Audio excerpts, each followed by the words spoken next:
Привет, друзья! Сегодня готовим кабачки. Очень вкусный, простой и полезный рецепт, который я буду готовить все лето. Кабачки вкуснее с мясом, поэтому предлагаю сегодня приготовить кабачки в духовке с мясным фаршем. Это очень вкусно. Для рецепта нам понадобится 2 кабачка.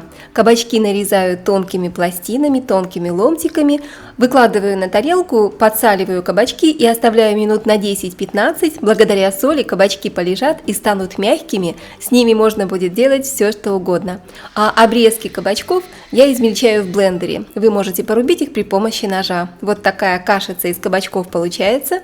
Добавляю измельченные в кабачки к фаршу. У меня здесь 500 грамм фарша. Также сюда добавляю полстакана риса. И натираю на терке кабачок. Посмотрите, кожица остается у меня в руке. Добавляю чеснок по вкусу, я кладу 2 зубчика, и, конечно, зелень, я кладу петрушку. Соль, черный перец и специи по вашему вкусу и по вашему желанию. Кабачки уже полежали, посмотрите, какие мягкие они стали, очень эластичные. Выкладываю на кабачок, на ломтик кабачка, котлетку из фарша и вот таким вот образом сворачиваю.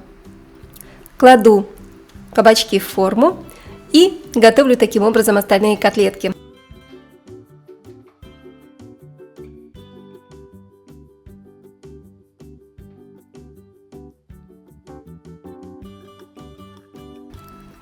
Для приготовления соуса заливки я беру 200 грамм сметаны, добавляю 2 столовых ложки кетчупа, у меня вместо кетчупа томаты в собственном соку, соль и перец добавляем по вкусу. Все перемешиваю до однородности.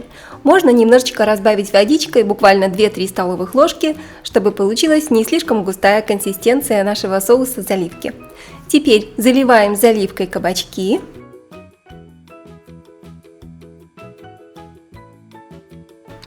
Духовку я уже разогрела до температуры 180 градусов.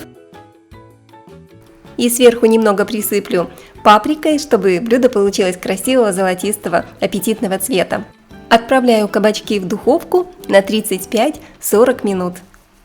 Прошло 35 минут, и я достала кабачки из духовки. Посмотрите, какие они вкусные, аппетитные и очень ароматные.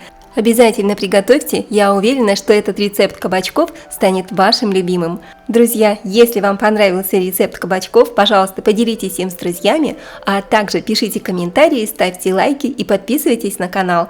Я прощаюсь с вами, до новых вкусных рецептов. Пока-пока и скоро увидимся. Приятного аппетита, друзья!